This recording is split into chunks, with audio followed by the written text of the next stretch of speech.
అంతర్జాతీయ క్రికెట్కు ఎంఎస్ ధోని వీడ్కోలు పలికినా ఐపీఎల్లో ఇప్పటికీ అభిమానులను అలరిస్తున్నాడు.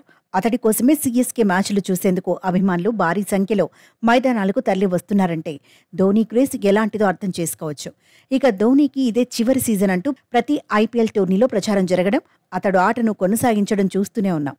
అయితే వచ్చే ఐపీఎల్ సీజన్లో ధోని ఆడకపోవచ్చని తెలుస్తోంది. ఈ క్రమంలోనే ధోని రిటైర్మెంట్ స్ట్రాటజీని టీమిండియా పేసర్ మహమ్మద్ షమి వివరించాడు. రిటైర్మెంట్కు సంబంధించి ధోనీతో తాను మాట్లాడానని ఓ ఛానల్కు ఇచ్చిన ఇంటర్వ్యూలో చెప్పాడు.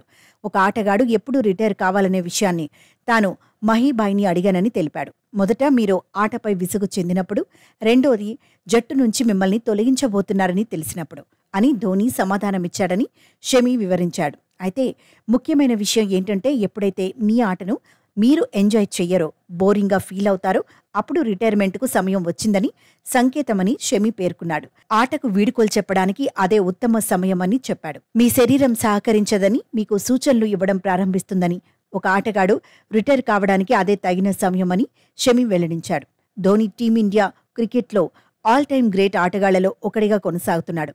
అతడి నాయకత్వంలోనే భారత్ పొట్టి ప్రపంచకప్, వన్డే ప్రపంచకప్, ఛాంపియన్స్ ట్రోఫీలను నెగ్గింది.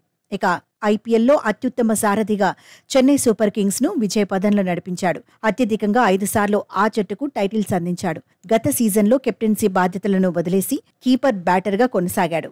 అవసరమైనప్పుడు తన వ్యూహాలను అందించి జట్టును ముందుకు నడిపించాడు. అయితే వచ్చే సీజన్లో ధోని ఆడడని, జట్టుకు వేరే రూపంలో సేవలు అందిస్తాడని ప్రచారం జరుగుతోంది.